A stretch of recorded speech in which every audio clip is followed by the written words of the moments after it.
carbylamine test or carbylamine reaction. So actually this reaction is the identification reaction of primary amines as well as the haloforms. Haloforms, that means chloroform, iodoform, like this. So this is the identification test. आता याच्यामध्ये करायचं काय आहे? So when primary amines आपल्याला काय घ्यायचे? So general reaction we have to write here NH2, R NH2. These are the primary amines. When they react with haloform, so here haloform like chloroform, आपण इथे chloroform लिहूया CHCl3 plus here we have to use the alkali like KOH, alcoholic KOH. When we use here alcoholic KOH is used, आपल्याला reaction balance करायचे. So such mixture when heated, काय काय आपल्याला heat करायचं आहे? Here the primary amines, then with the chloroform, that means haloform, and alcoholic KOH, when in that test tube we add all these members, and when we heat, then very bad smell or bad smelling product of isocyanide is produced. So formation of that foul smell or bad smell compound is the identification of presence of primary amine in that reaction. So what is actually the reaction? काय reaction आहे? Bad smell कशाचा येतोय? So that bad smelling compound is तो काय आहे? Alkyl isocyanide. आता तुम्हाला आठवत असेलच isocyanide, it is having the formula ENC. So this is alkyl isocyanide RENC. Actually this is the member which is having the very bad smell. And the remaining byproducts. आता byproducts साठी आपल्याला हे 3Cl बाहेर काढायचे. आपल्याला इथे thrice K घ्यायला पाहिजे KOH. So plus thrice KCl. आता thrice KCl बाहेर पडले. हायड्रोजन आहेत म्हणजे त्यातून काय करायला पाहिजे? आपल्याला H2O बाहेर काढले पाहिजे. बघा या ठिकाणी आपल्याला 3H2O बाहेर पडलेले दिसते. So this is the general reaction. आता फॉर एक्झाम्पल आपण घेऊया किंवा परीक्षेमध्ये तुम्हाला जे एक्झाम्पल येईल ते आपल्याला लिहिता आलं पाहिजे. So here the primary amine, आपण या ठिकाणी प्रायमरी अमाइन जो आहे इथिल अमाइन जर घेतला, so suppose this is the ethyl amine.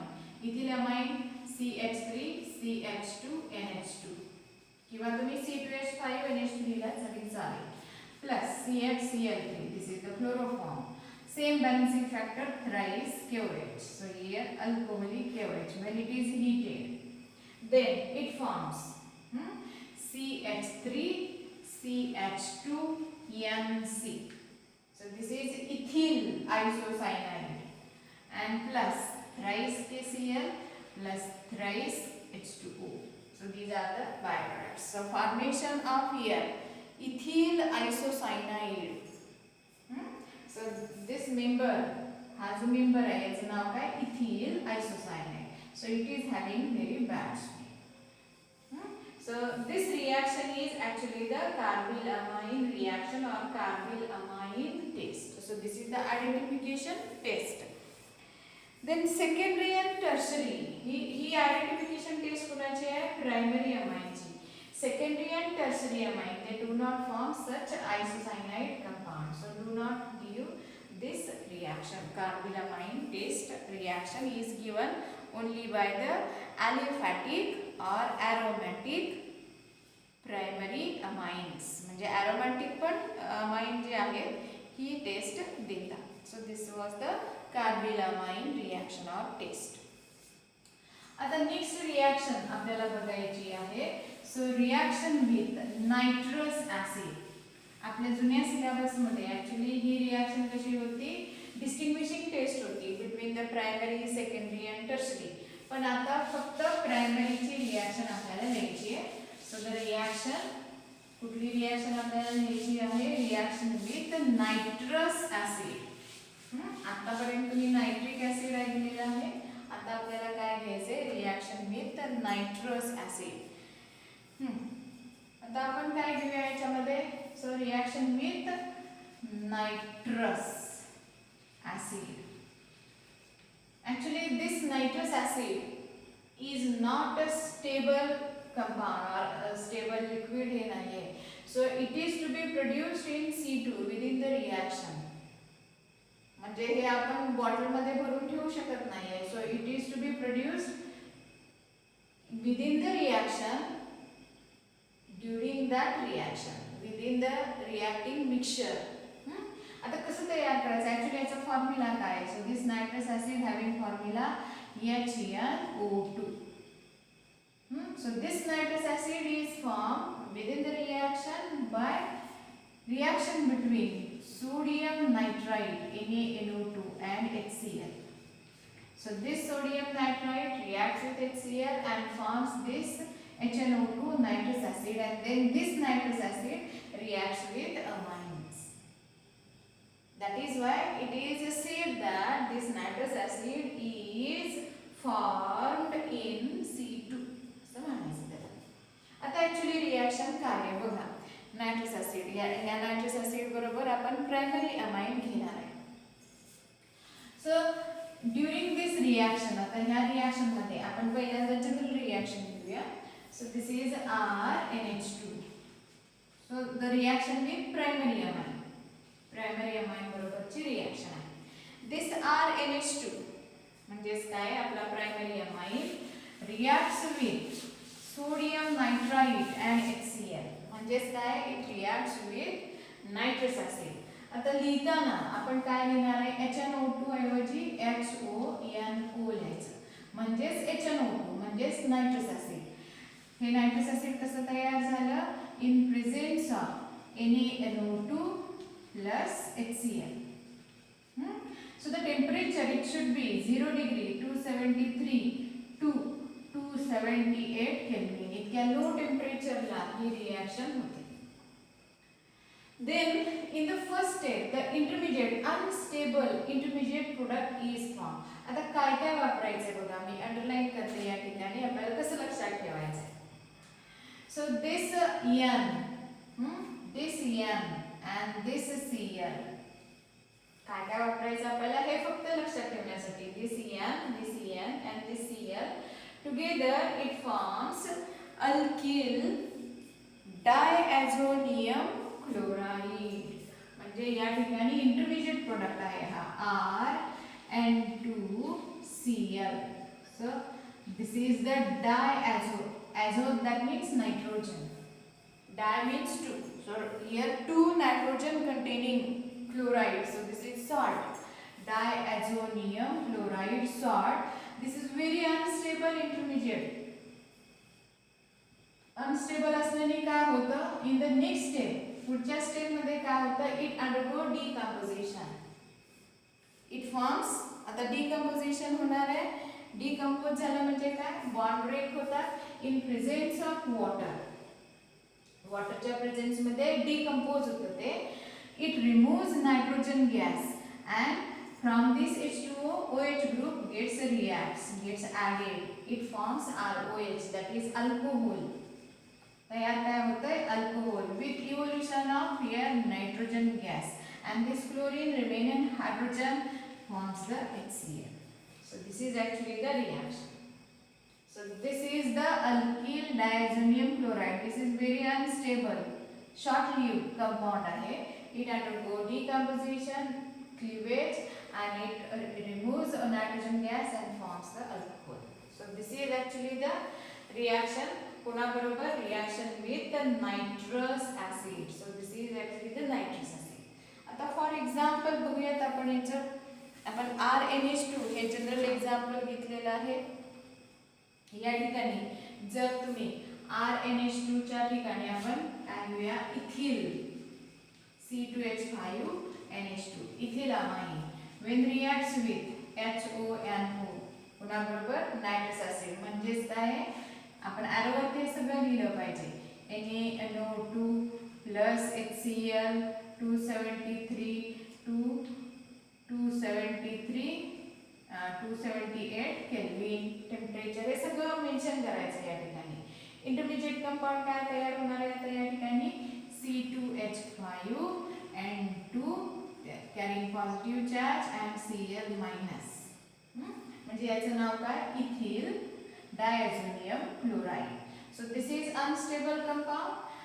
It removes काय होणार आहे या ठिकाणी it undergo cleavage. It removes N2 gas, nitrogen gas, and then this C2H5 group reacts with OH, forms the ethyl alcohol with evolution of nitrogen gas, and the byproduct is HCl.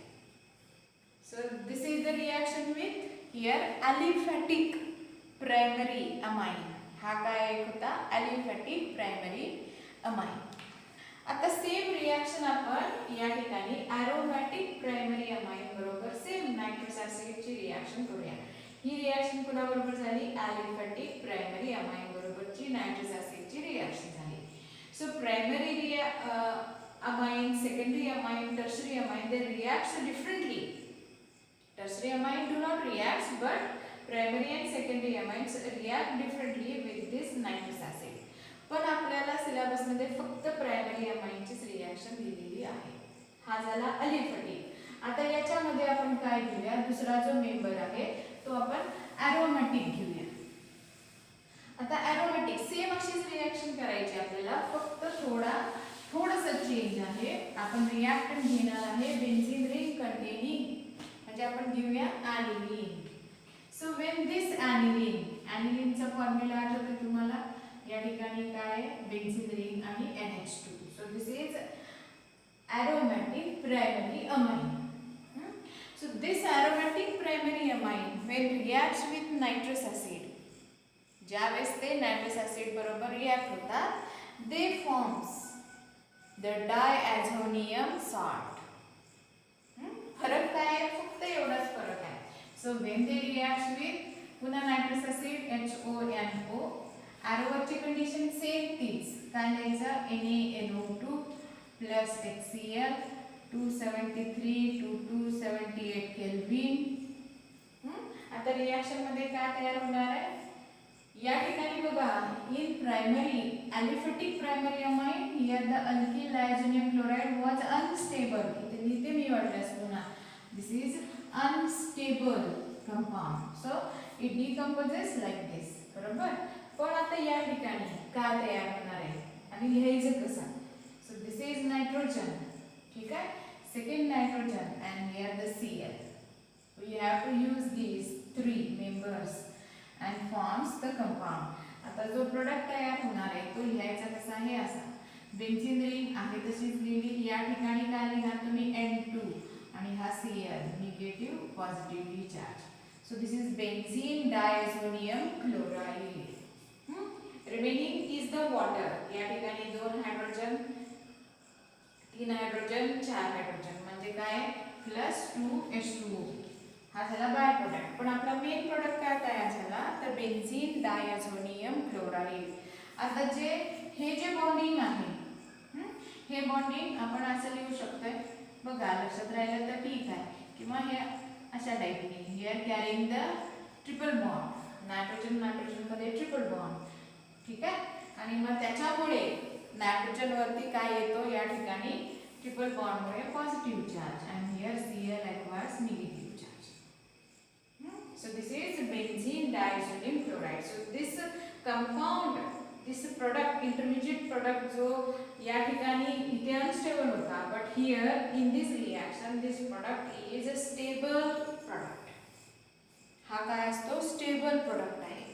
मग हा जो product आहे बघा, alkyl diazonium chloride unstable product आहे, परंतु हा stable product कसा काय झाला?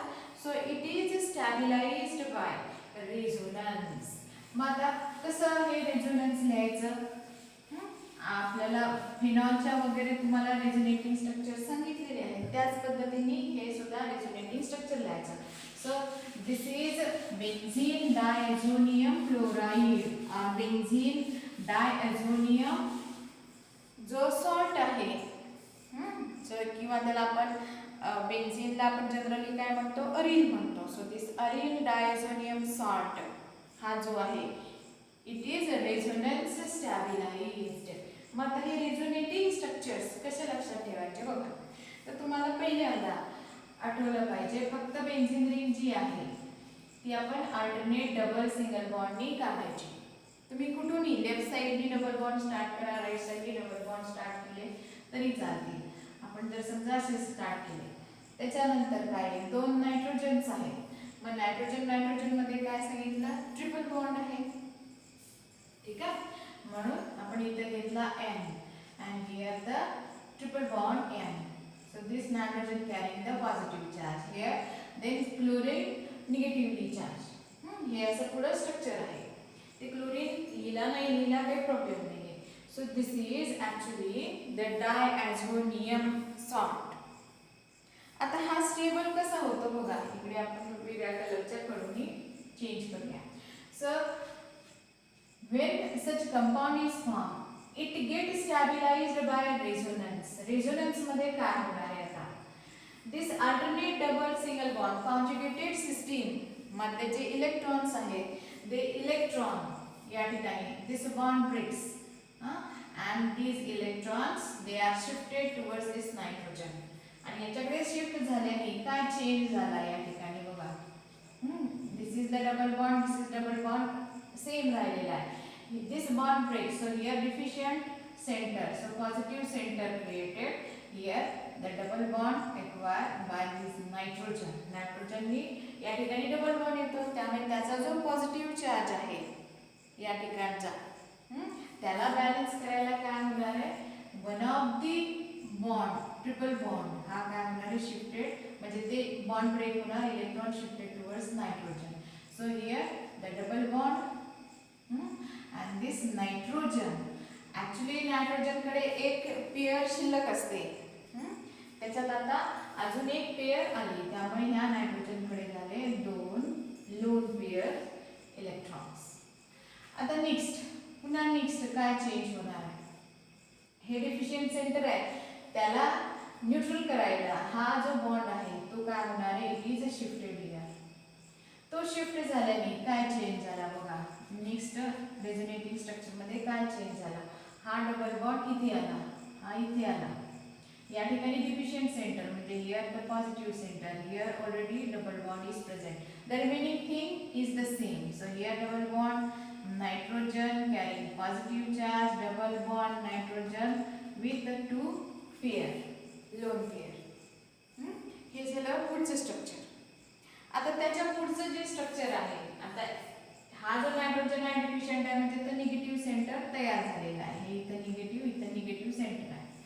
आता नेक्स्ट स्ट्रक्चर काय तयार होणार बघा, हा डिफिशियंट आहे, सो दिस बॉन्ड ब्रेक्स या ठिकाणी आला, त्यामुळे इथं डिफिशियंट सेंटर तयार होणार. त्यामुळे नेक्स्ट जे रेझोनेटिंग स्ट्रक्चर आहे ते आपल्याला असं दिसणार. Here double bond is formed, here is already present, here deficient center is produced.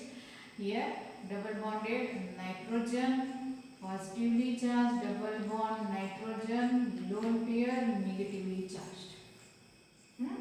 हे झालं. आता फायनली लास्ट जे स्ट्रक्चर आहे, आता हे जे रेझोनेटिंग स्ट्रक्चर आहे त्याला स्टॅबिलाइज करण्यासाठी आता फायनल जे स्ट्रक्चर तयार होणार ते स्ट्रक्चर कसं तयार होईल बघा. हे डिफिशियंट सेंटर आहे, याला न्यूट्रल करायला हा डबल बॉन्ड जो असतो तो काय होणार, ब्रेक होणार, आतमध्ये एंट्री केला. त्यामुळे फायनल जे स्ट्रक्चर आपल्याला दिसणार ते असं दिसेल.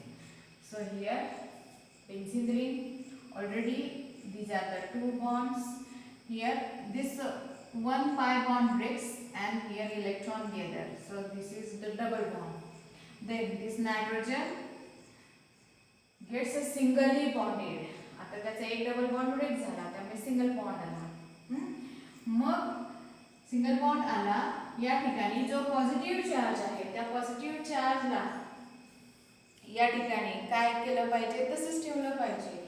त्यामुळे हा जो निगेटिव्ह चार्ज आहे त्यातला एक इलेक्ट्रॉन या ठिकाणी शिफ्ट होणार, म्हणजेच काय झाले, here again the triple bond is form.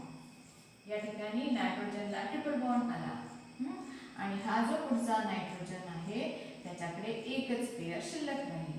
So this nitrogen positively charge, then इकडे काय झाला, triple bond nitrogen and then this Cl attach carrying the negative charge. Okay, म्हणजे फायनल जे स्ट्रक्चर मिळालं आपल्याला, हे स्ट्रक्चर मिळालं. So this structure is similar to this structure. हे दोन्हीमध्ये सेमच आहे, फक्त internal bonding system is different. Such resonating structures are formed, and by forming such resonating structure, the structure of this diazonium salt gets stabilized, and that is why these aromatic primary amines they forms, or these aromatic primary amines when reacts with nitrous acid they forms the stable diazonium, that means aryl diazonium chloride or aryl diazonium salt, which is a stable salt.